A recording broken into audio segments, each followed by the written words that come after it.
Ginger Hayden Christensen, also known as Rand, short for Rando Creeper, leans against the wall trying to look cool for her, but she don't need no man apparently.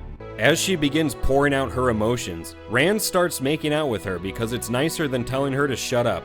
He tries to shove a berry down her mouth to buy a few more seconds of sweet silence. Rand realizes sleeping would be more interesting than this conversation and heads to bed. Rand escaped far from Egwene's nagging, but unfortunately she's tracked him down. Egg returns and lays down next to Rand. Her breath immediately wakes him up and he smartly sends her away.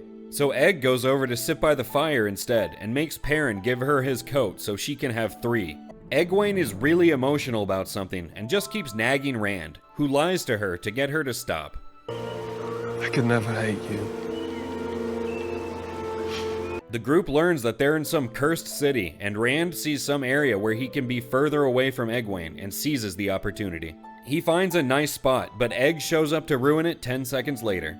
With Rand out of sight for more than 20 minutes, Egg completely forgets about him and gets cozy with this guy. Rand is flirting with the barkeep because any girl is an upgrade from Egwene, and he wants to prove he's not gay. Moraine catches Egwene rubbing Perrin's unconscious, half-naked body, and briefly, just for a second, Rand forgets what a complete trash bag his girlfriend Egwene is.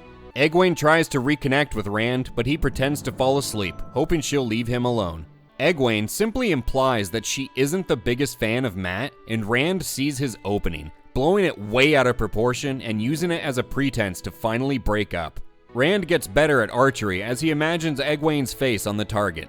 Then she comes down to bitch at him for her being a terrible person, before sexually assaulting him. Later, Rand lays awake in bed with Egwene, wondering if she really didn't hear him every time he said no. He's only half convinced he is the Dragon Reborn, but he sees this as his best option to escape Egwene once and for all. Perrin, lethargic and exhausted from his vegan diet, comforts Egwene, who is devastated by Rand escaping her abusive grip. Rand is confronted by the Dark One in a vision, and when the Dark One brings up a potential future for Rand with Egwene, he does whatever it takes to get out of the vision. He's remembering bits and pieces and is mentally teleported into a hideous, nightmarish future where he's been tricked into a life with Egwene. She hands him a baby to hold while she goes off to whore around. Hours later, back in Rand's vision, Egg finally waddles back home.